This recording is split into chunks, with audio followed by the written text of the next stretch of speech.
ಈ ವಿಡಿಯೋ ವೀರ ಪರಂಪರೆ ಚಾನಲ್ ಅವರ ಕೊಡುಗೆ.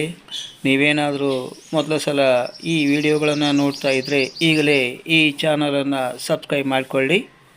ಪ್ರಪಂಚದಲ್ಲಿ ಪ್ರತಿಯೊಂದು ಜೀವಿಗೆ ನೀರು ಅತ್ಯವಶ್ಯ. ರಾತ್ರಿ ಮಲಗುವ ಮುನ್ನ ಹೆಚ್ಚು ನೀರು ಕುಡಿಯಬಾರದು. ನೀರಿಲ್ಲದೆ ಮನುಷ್ಯ ಬದುಕಲು ಅಸಾಧ್ಯ. ನಮ್ಮ ದೇಹ 70% ನೀರಿನಿಂದಲೇ ಮಾಡಲ್ಪಟ್ಟಿದೆ. ದೇಹದ ಕಾರ್ಯಗಳಲ್ಲಿ ನೀರು ಪ್ರಮುಖ ಪಾತ್ರ ವಹಿಸುತ್ತೆ. ಹಾಗಾಗಿ ನೀರನ್ನು ಸೇವಿಸುವ ವಿಧಾನ ಮತ್ತು ನಿಯಮಗಳನ್ನು ತಿಳಿಯೋದು ಅತ್ಯವಶ್ಯ. ರಾತ್ರಿ ಸಮಯದಲ್ಲಿ ನೀರನ್ನು ಸ್ವಲ್ಪ ಕುಡಿಯಬೇಕು. ಮಲಗುವ ಮುನ್ನ ಹೆಚ್ಚು ನೀರನ್ನು ಕುಡಿಯಬಾರದು ಅಂತ ಆರೋಗ್ಯ ತಜ್ಞರು ಹೇಳೋ ಮಾತು. ಯಾಕಂದರೆ ಇದು ಅನೇಕ ರೀತಿಯಲ್ಲಿ ಹಾನಿಯನ್ನು ಉಂಟು ಮಾಡುತ್ತದೆ.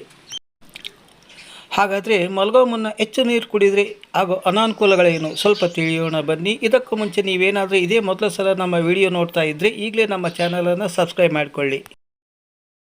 ನಿದ್ದೆಗೆ ಅಡಚಣೆ. ರಾತ್ರಿ ಮಲಗೋ ಮುನ್ನ ಹೆಚ್ಚು ನೀರು ಕುಡಿಬಾರ್ದು. ಇದರಿಂದ ನಿದ್ದೆಗೆ ತೊಂದರೆ ಆಗುತ್ತೆ. ಕಾರಣ ಪದೇ ಪದೇ ಮೂತ್ರ ವಿಸರ್ಜನೆಗೆ ಹೋಗಬೇಕಾಗಬಹುದು. ಇದರಿಂದ ನಿದ್ದೆಗೆ ಭಂಗ ಆಗೋದು ಸಹಜ. ನಿದ್ದೆ ಸರಿಯಾಗಿ ಆಗದಿದ್ದರೆ ಮರುದಿನ ಆಯಾಸ ಮತ್ತು ಆಲಸ್ಯವನ್ನು ಎದುರಿಸಬೇಕಾಗಬಹುದು. ಹೊಟ್ಟೆ ಭಾರವಾಗುವುದು. ಮಲಗೋ ಮುನ್ನ ಹೆಚ್ಚು ನೀರು ಕುಡಿದರೆ ಹೊಟ್ಟೆ ಭಾರ ಆಗುವುದು. ಇದು ಕೂಡ ಒಂದು ರೀತಿ ಅಸ್ವಸ್ಥತೆಗೆ ಕಾರಣ ಆಗಬಹುದು. ಹಾಗೆಯೇ ನಿದ್ರೆಗೆ ಅಡ್ಡಿ ಆಗುತ್ತದೆ. ಕಿಡ್ನಿಗಳಿಗೆ ಹಾನಿ. ಒಮ್ಮೆಲೆ ಅತಿಯಾಗಿ ನೀರು ಕುಡಿಯೋದು ಕಿಡ್ನಿಗಳಿಗೆ ಒಳ್ಳೆಯದಲ್ಲ. ಇದರಿಂದ ಕಿಡ್ನಿಗಳ ಮೇಲೆ ಒತ್ತಡ ಬೀಳೋದು ಸಹಜ. ಇದರಿಂದ ಕಿಡ್ನಿಗಳಲ್ಲಿ ತೊಂದರೆ ಕಾಣಿಸಿಕೊಳ್ಳಲೂಬಹುದು. ಇದರಿಂದ ತುಂಬ ಹಾನಿಯಾಗುತ್ತೆ. ಧನ್ಯವಾದಗಳು. ಈ ವಿಡಿಯೋ ಇಷ್ಟವಾಗಿದ್ದರೆ ಒಂದು ಲೈಕ್ ಕೊಡಿ. ನೀವೇನಾದರೂ ಮೊದಲು ಸಲ ನಮ್ಮ ಚಾನಲನ್ನು ನೋಡ್ತಾ ಇದ್ದರೆ ಈಗಲೇ ಸಬ್ಸ್ಕ್ರೈಬ್ ಮಾಡಿಕೊಳ್ಳಿ.